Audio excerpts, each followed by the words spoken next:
Salut les barbus et bienvenue sur ce nouvel épisode de Barbu Nawak. Avant de nous occuper du sujet du jour, déjà je suis malade. Ça s'entend un peu à mon pif, qui va mieux mais qui n'est pas encore génial. J'aimerais remercier l'ami Rémi qui m'a envoyé un petit mot avec une enveloppe pour que je lui envoie des stickers. J'aimerais aussi remercier Serge qui m'a envoyé un truc. Vous verrez, je vais faire un épisode dessus parce que c'est vachement intéressant. Serge, toi aussi, je vais t'envoyer quelques petits autocollants pour te remercier. Et j'aimerais envoyer un petit big up à un gentil barbu qui, dimanche 9 juin, à La Talente, au bar La Talente, et allait dire bonjour à ma chérie qui était toute seule et qui l'a reconnue. Et voilà, donc c'est cool. Donc merci à lui. Pas mal de boulot en ce moment, du boulot alimentaire, du boulot aussi pour les vidéos. J'ai combien ? J'ai 3 épisodes. J'ai 3 épisodes classiques qui sont prévus. Et j'ai plein de trucs dans les tuyaux. C'est un peu plus long que prévu puisque je navigue entre 3 épisodes qui sont un peu plus longs à faire que ce que j'avais prévu. Ça arrive, hein. Petite réaction à la dernière vidéo. Oui, je sais, la colle que j'utilise, c'est pas une colle pour aller dans l'eau. On verra ce que ça donnera, les spatules que j'ai fabriquées, et puis si ça va pas, je vous le dirai. Aujourd'hui, je reviens sur un sujet que j'ai traité lors de précédentes vidéos sur ce que j'appelle l'indépendance financière et les revenus passifs. Ça fait à peu près un peu plus de 6 mois, 1 an, que j'ai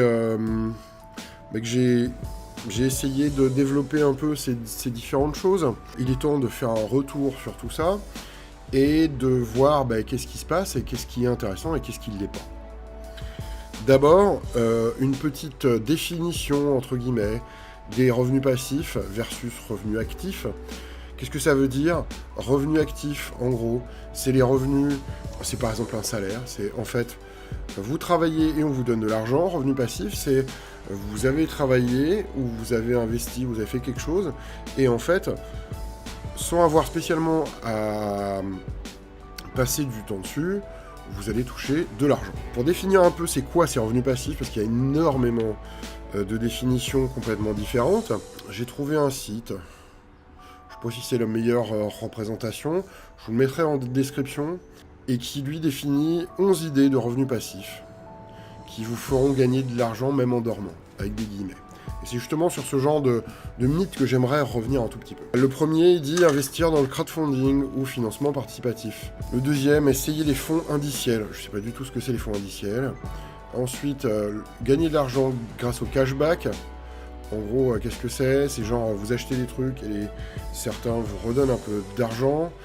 Faire du parrainage, vendez vos photos ou vidéos sur le web, écrivez un e-book, vendre vos propres produits sur Internet, investissez dans l'immobilier, faire des vidéos YouTube, créer votre blog, écrivez un livre et touchez les royalties.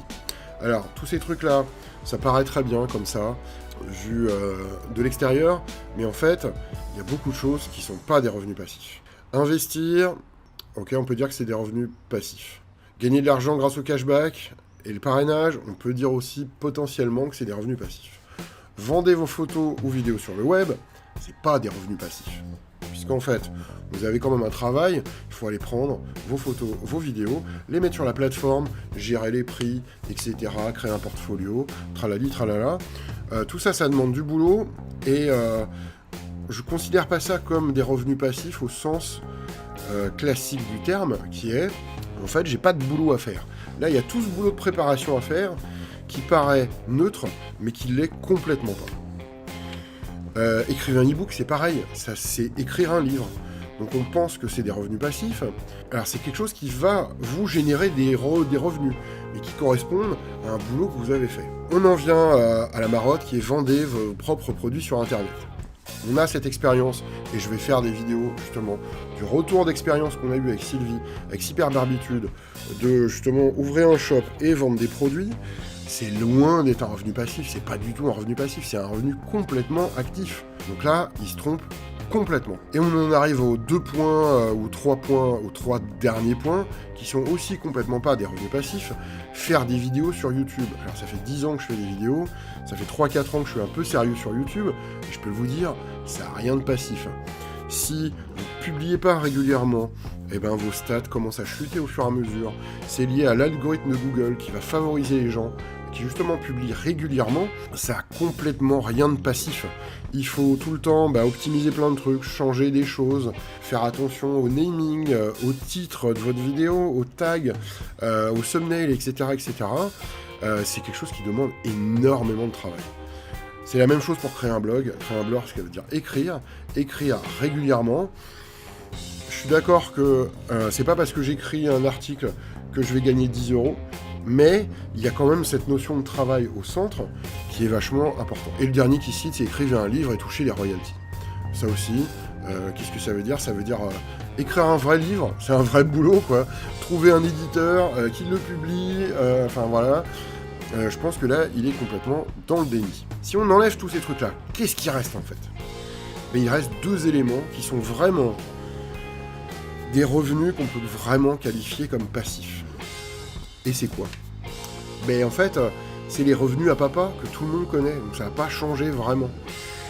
C'est bien sûr investir dans l'immobilier, donc vous achetez un appartement, même à crédit, et vous le louez, ou vous le retapez, vous allez le revendre, etc. etc. Ça, ça demande un investissement, et c'est pas donné à tout le monde. Le deuxième, c'est d'investir dans des entreprises, dans des actions, dans des fonds, dans des obligations, dans des... je sais pas trop quoi. Et ces 2 choses-là, qui sont des vrais revenus passifs, ils demandent une somme de base pour commencer, ce qui n'est pas le cas de tous les autres exemples qu'il cite. Tous les autres exemples, en fait, je dirais pas que c'est des revenus passifs, c'est des revenus... Comment est-ce que je pourrais qualifier ça ? C'est pas des revenus passifs, en fait. Parce que les revenus passifs, c'est... vous êtes dans votre canapé, vous attendez que l'argent y tombe. Que ce soit écrire un e-book, c'est énormément de boulot. Que ce soit créer des vidéos sur YouTube, c'est aussi énormément de boulot. Créer votre marque ou créer votre shop et vendre des choses, c'est aussi énormément de boulot. Même si le paiement, en fait, même s'il y a un délai entre votre boulot et les revenus que vous avez, pour moi, c'est pas des revenus passifs. Parce que pareil, dans le domaine des e-books, si vous balancez pas au moins un livre par an, je suis sûr que les plateformes comme Amazon et les autres ont tendance à vous faire descendre au fur et à mesure. Il y a toute une stratégie, il y a plein de gens qui ont écrit sur justement devenir écrivain indépendant et arriver à en tirer des revenus. C'est un vrai boulot et pour moi c'est un mythe. Et de mon expérience, toutes les choses que j'ai essayées, qui sont aussi bien les revenus pub liés aux vidéos, aussi bien les liens d'affiliation, que ce soit Tipeee, que ce soit Utip, toutes les choses à droite à gauche, elles sont liées fondamentalement à votre production de vidéos. Donc, si vous arrêtez de produire des vidéos, vos revenus vont baisser en flèche au fur et à mesure. Donc pour moi, les 2 seuls vrais revenus passifs qui existent, c'est investir dans l'immobilier et investir dans les entreprises. Et pour ça, vous avez besoin d'avoir du pognon. Et donc voilà. Je voulais casser un peu ce mythe de revenus passifs, et en tout cas recaractériser qu'est-ce que moi je considère comme revenus passifs, et les revenus qui sont à paiement délayé, entre guillemets, ou à paiement sur le long terme, et pas juste à paiement immédiat. Il y a énormément d'articles super bullshit qui existent sur le web en disant vous allez devenir milliardaire. Principalement, la majorité des articles sont là pour vous faire acheter justement un e-book à 99 € sur comment devenir millionnaire en restant dans son canapé. Malheureusement, ça marche pas comme ça. Ça demande beaucoup de boulot. Ça demande beaucoup de boulot, mais c'est vachement intéressant. C'est vachement intéressant parce que ça nous donne justement cette liberté de créer des choses et d'être payé par différentes sources, par la communauté qu'on a envie d'animer ou qui nous intéresse. Mais ça, c'est un autre sujet, un sujet complètement différent. Mais je voulais juste essayer de recadrer un tout petit peu le débat en disant, il y a beaucoup de gens qui disent des bêtises sur les revenus passifs, ce qu'ils appellent comme passif, mais qui nécessitent quand même un boulot de malade. Voilà, c'est à peu près tout pour cet épisode. Je vous mettrai le lien de l'article dans la description.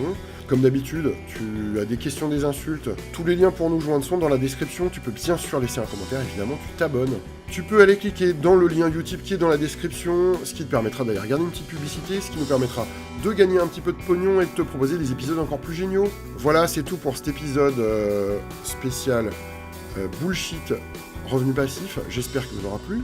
En attendant le prochain, faites des trucs, inspirez-vous. La barbitude soit avec vous.